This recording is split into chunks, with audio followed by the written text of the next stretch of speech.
जी, अस्सलाम वालेकुम। अभी हम बात करते हैं एजीपी फार्मास्यूटिकल जो है हाईएस्ट एवर ग्रोस मार्जिन आए हैं जी एजीपी के। और हम डिस्कस करेंगे कि आज आपको पता है ये जो शेयर है अपने अपर लॉक के ऊपर था। अब इसकी पोजीशनिंग क्या है कि कहाँ पे जाके हम इसको सेल कर सकते हैं। AGP reports highest ever gross margin in fourth quarter calendar year 2024। Deregulation of non essential drugs drives margin. जो डीरेगुलेशन थी नॉन एसेंशियल्स की, दो टाइप्स की ड्रग्स हैं, essential drugs and non essential. Essential drugs जो हैं वो आपको उसकी प्राइसिंग जो है अप्रूवल लेनी पड़ती है, और नॉन एसेंशियल ड्रग्स की जो प्राइसेस हैं वो डिमांड एंड सप्लाई और कंपनी की जो प्रोडक्ट कॉस्ट है उसके ऊपर डिपेंड करके फिर वो सेल की जाती हैं। तो वो डीरेगुलेशन जो हुई है उसका सबसे बड़ा बेनिफिशरी एजीपी था, और उसके ग्रोस मार्जिन 64% से ग्रोस मार्जिन बेहतर रहे। ओवर द ईयर्स अगर आप देखेंगे तो ये 2021 में 56% और 52% 50% की रेंज में थे। देन 2023 में भी 50% की रेंज में, यहाँ पे 57% फोर्थ क्वार्टर 2023 में थे, और अभी ये 59% लास्ट क्वार्टर के थे 59%, और दिस टाइम अराउंड ये आए हैं 64%। तो जो स्टॉक था वो अपर लॉक था। और इसकी बात करते हैं जो प्राइसिंग इम्पैक्ट है, प्राइस इंक्रीज का इम्पैक्ट है, वो अब बॉटम लाइन जो है 5.9 बिलियन, फिर 5.7 बिलियन, 6 बिलियन ओवर द जो क्वार्टर्स थे उनमें टॉप लाइन ये रही है। अभी टॉप लाइन है 7.3 बिलियन।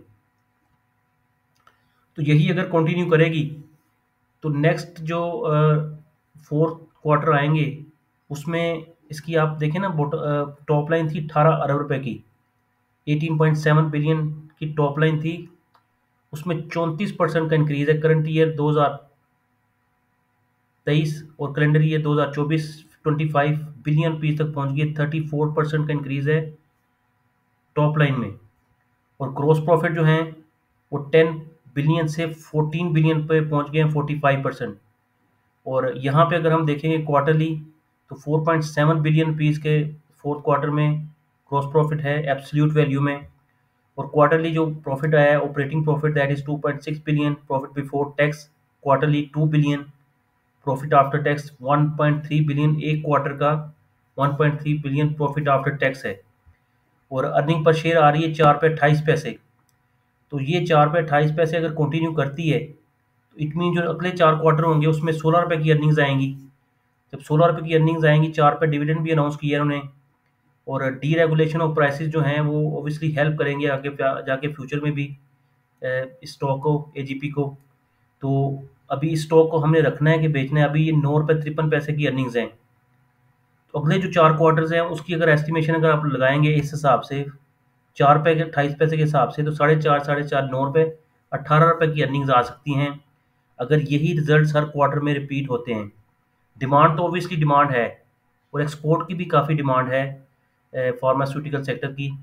और ये अब कुछ कुछ लिमिटेड कंपनी हैं जो कि उनकी मोनोपोली है सेक्टर के ऊपर, and they are doing really well. ये ग्रोस मार्जिन जो हम आपसे बात कर रहे हैं ये 64% की ग्रोस मार्जिन है जी। और आगे हम बात करते हैं IBLHL, ये जो सरले की एक सब्सिडरी है उसकी बात करते हैं। उसके जो रिजल्ट्स रहे हैं वो भी ब्रेक इवन थे। सालाना बेसिस पे 0% का 335 मिलियन का ग्रॉस प्रॉफिट था, और पिछले साल भी तकरीबन इतना ही ग्रॉस प्रॉफिट था। जो सेल्स थी वो तकरीबन 10%, टॉप लाइन 10% का इंक्रीज था क्वार्टरली बेसिस पे। और अगर प्रॉफिट आफ्टर टैक्स जो था इसका 4 करोड़ रुपए का था, और फर्स्ट हाफ का तकरीबन 10 करोड़ रुपए का था प्रॉफिट आफ्टर टैक्स। तो अर्निंग पर शेयर पहले से कमी आई है 1.53, और इसी तरह अर्निंग पर शेयर अभी जो इसको पहले 6 महीनों की है वो 1 रुपये 17 पैसे है, 24% की कमी के साथ। थोड़ा सा इसका भी रिजल्ट हमने कहा आपको बता देते हैं जी। Thank you.